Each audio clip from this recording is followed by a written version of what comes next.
Study abroad update from bright life consultancy. আজকে আমরা কথা বলবো ন্যাশনাল কলেজ অফ আয়ারল্যান্ড, যেটি আয়ারল্যান্ডে অবস্থিত।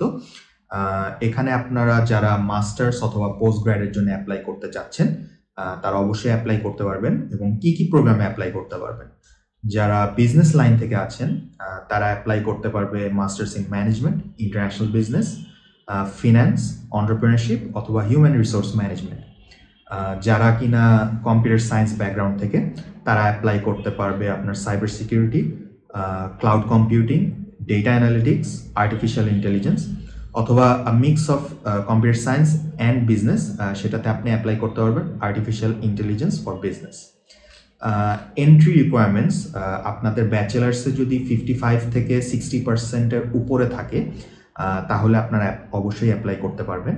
এবং যারা কম্পিউটার সায়েন্স ব্যাকগ্রাউন্ড থেকে আছেন তাদের জন্য আইএলসের রিকোয়ারমেন্টটি হচ্ছে গিয়ে ওভারঅল 6 এবং ইচ ব্যান্ডে আপনার অ্যাটলিস্ট 5.5 থাকা লাগবে। এবং যারা বিজনেসে অ্যাপ্লাই করছেন তাদের IELTS overall 6.5 with each band আপনার অ্যাটলিস্ট 6 থাকা লাগবে। এছাড়াও আপনি টোফেল অথবা পিটিই দিয়ে আপনি অ্যাপ্লাই করতে পারবেন।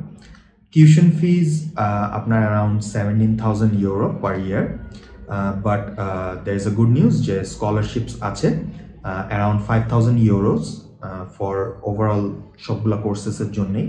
এটা অবশ্যই ডিপেন্ড করে আপনার মেরিট এবং আপনার রেজাল্টস সব কিছু মিলিয়ে। এবং শুধুমাত্র এমএসসি এন্টারপ্রেনারশিপ অথবা আর্টিফিশিয়াল ইন্টেলিজেন্স ফর বিজনেসের জন্য আপ টু 7,000 ইউরোস স্কলারশিপ আছে। এরপরে যদি আপনাদের কোনো ডাউটস বা কোনো ক্লারিফিকেশনস বা কোনো কোয়েশ্চেন্স থাকে অবশ্যই আমাদের সাথে যোগাযোগ করবেন অ্যাট ব্রাইট লাইফ কনসালটেন্সি।